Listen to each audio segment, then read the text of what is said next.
জলে ভিজালেই একদম কাঁচা মটরশুঁটি হয়ে যাবে।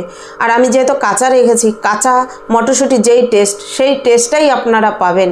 নমস্কার, তাপসী রান্নাঘরে সকলকে স্বাগত। শুরু করছি নতুন একটা দিনের নতুন একটা ভিডিও। আজ আমি কোনো রেসিপি ভিডিও করব না, আজ আমি আপনাদের সঙ্গে শেয়ার করব মটরশুঁটি সংরক্ষণ করা, ফ্রিজ ছাড়া এবং সিদ্ধ না করে মটরশুঁটির কালার ও স্বাদ একই রেখে আমি মটরশুঁটি কীভাবে সারা বছরের জন্য সংরক্ষণ করি সেটাই শেয়ার করব।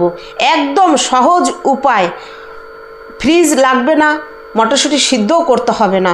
আপনারা মটরশুঁটি সংরক্ষণ করে রাখবেন সারা বছরের জন্য, মটরশুঁটি নষ্টও হবে না, স্বাদও নষ্ট হবে না। তাহলে আমি কিভাবে মটরশুঁটি সংরক্ষণ করছি সেটাই আজ শেয়ার করব। আমার সঙ্গে থাকুন আর দেখতে থাকুন। আমি এখানে 3 কিলো মটরশুঁটি নিয়েছি। এখন মটরশুঁটি মার্কেটে কিন্তু খুব সস্তা। এই সময় মটরশুঁটি কিনে আপনারাও আমার মতো সংরক্ষণ করে রাখুন, দেখবেন সারা বছর যখন প্রয়োজন তখনই খেতে পারবেন। অনেকে অনেক রকমভাবেই মটরশুঁটি সংরক্ষণ করেছে, তবে আমি বলবো মটরশুঁটি যদি একটু ভাপিয়ে নিই, তার যে কাঁচা মটরশুঁটির যে স্বাদটা সেটা কিন্তু চলে যায়, সেইটা থাকে না। আর কাঁচা মটরশুঁটি সংরক্ষণ করলে সেটার স্বাদটা কিন্তু একদম ঠিকঠাক থাকে। আমরা যে বাজার থেকে ফ্রোজেন মটর কিনে খাই, সেই মটরশুঁটিটা কিন্তু ভাপানো থাকে না, সেটা কিন্তু একদম কাঁচাটাই ফ্রোজেন করে রাখে। আর আমি আজকে ফ্রিজ ছাড়া, সিদ্ধ ছাড়া কিভাবে মটরশুঁটি সংরক্ষণ করা যায় সারা বছরের জন্য, সেই জন্যই আমি আজকে এই ভিডিওটা করছি। দেখুন, আমি মটরশুঁটিগুলো ঠিক ছাড়িয়ে নিচ্ছি। আমি 3 কিলো নিয়েছি, আপনারা কম বেশি নিতেই পারেন, অসুবিধা নেই। তবে একটু মটরশুঁটিটা এরকম দেখে একটু শক্ত, একটু ভালোভাবে পুষ্টিকর হয়েছে সেই রকম মটরশুঁটিটা নেবেন। এতে দেখুন দানাটাও ভালো পাবেন, আর মটরশুঁটিটা সংরক্ষণ করলেও বেশ ভালো থাকবে। আর অনেক মটরশুঁটি আছে, এটার মধ্যেও আছে, আমি দেখিয়ে দিচ্ছি। দেখুন, এইটা কিন্তু পুরোপুরি পুষ্টি হয়নি, একদম এখনও শক্ত হয়নি, এটা একটু কচি আছে। এটা ফ্রোজেন করলে শুকিয়ে যাবে, ছোট ছোট হয়ে যাবে। তবে তার জন্য যে খাওয়া যাবে না সেটা কিন্তু নয়, অবশ্যই খাওয়া যাবে। তবে এই রকম মোটা দানা হলে খেতে বেশি টেস্টি, আর ফ্রোজেন করে রাখলেও ভালো। তাহলে আমি মটরশুঁটিগুলো পুরোপুরি বেছে নিয়ে তারপরে আবার আসছি। দেখুন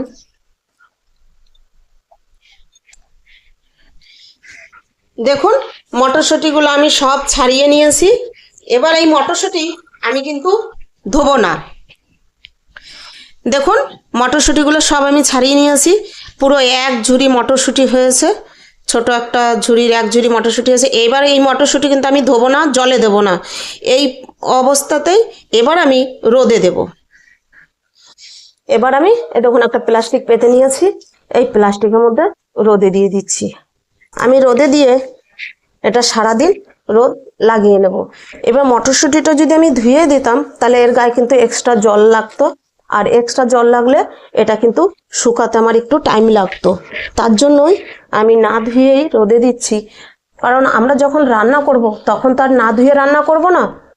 এইভাবেই আমি ছাড়িয়ে রোদে শুকিয়ে নেব।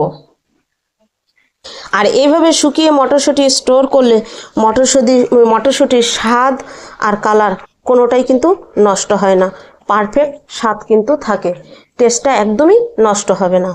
এবার আমি এখানে মটরশুঁটি রোদে দিয়ে দিচ্ছি, সারাদিন রোদ খাইয়ে নেব। আমি এবার মটরশুঁটিগুলো এভাবে ছড়িয়ে সারাদিন রোদে রাখবো, আর মাঝে মাঝে এসে একবার করে এরকম করে নেড়ে দেবো, যেন নিচের যে পিঠটা সেটাও যেন ভালোভাবে রোদ লাগে। 2 পিঠ ভালোভাবে যেন রোদ লেগে শুকিয়ে নেব। দেখুন আমি মটরশুঁটিগুলো পুরো একটা দিন রোদ খাইয়ে নিয়েছি, কি সুন্দর কালার আছে দেখেছেন। এবার মটরশুঁটিটা আমি রোদের থেকে নিয়ে এসে পুরোপুরি ঠান্ডা করে নিয়েছি। এই মটরশুঁটিটা এভাবে শুকিয়ে একদম গরম অবস্থায় কিন্তু স্টোর করা যাবে না, ঠান্ডা করে নিতে হবে। আর এভাবে স্টোর করে রাখবেন।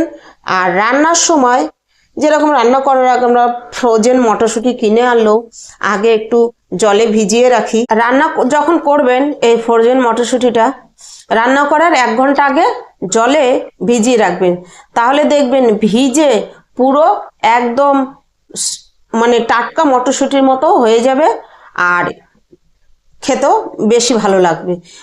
আমি কিন্তু কালার আর স্বাদ বজায় রেখেই মটরশুঁটি সংরক্ষণ করে নিচ্ছি।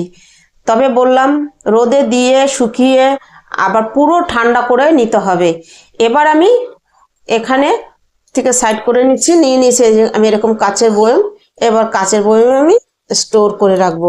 তবে এই মটরশুঁটিটা কিন্তু আর আপনাকে ফ্রিজে রাখতে হবে না, রুম টেম্পারেচারে বা নর্মাল ফ্রিজ ছাড়াই রাখতে পারবেন, একটা মটরশুঁটিও নষ্ট হবে না। আমি এভাবেই মটরশুঁটি রাখি। আমি মটরশুঁটি সিদ্ধ করি না, কিচ্ছু করি না, আমি এইভাবেই মটরশুঁটি রেখে দিই। দেখুন আমরা তো অনেক বেশি বেশি মটরশুঁটি সংরক্ষণ করছি না, অল্প পরিমাণে সংরক্ষণ করছি। এই আর কয়েকদিন বাদের থেকেই কিন্তু মটরশুঁটির দাম বেড়ে যাবে, তখন থেকেই আমাদের ঘরে ঘরে মটরশুঁটি আনা অনেকটাই কমে যাবে। আর এই মটরশুঁটি আমরা যে ফ্রোজেন করে রাখছি কতদিনই বা যাবে বলুন।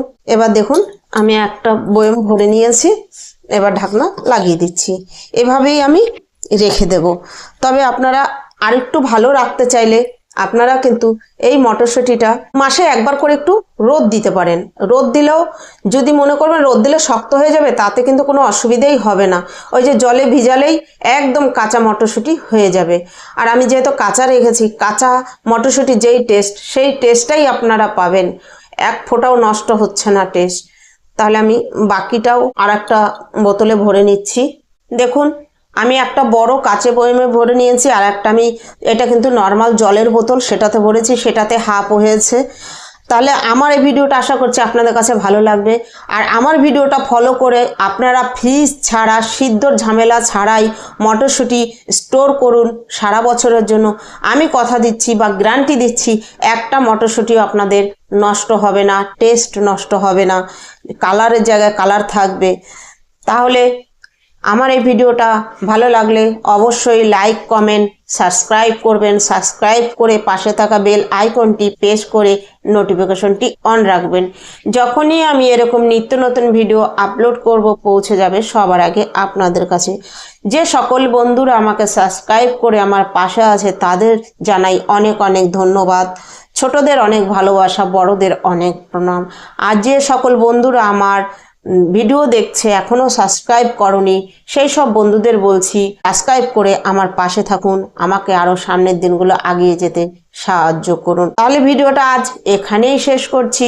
ফিরে আসবো নতুন একটা দিনে নতুন একটা ভিডিও নিয়ে।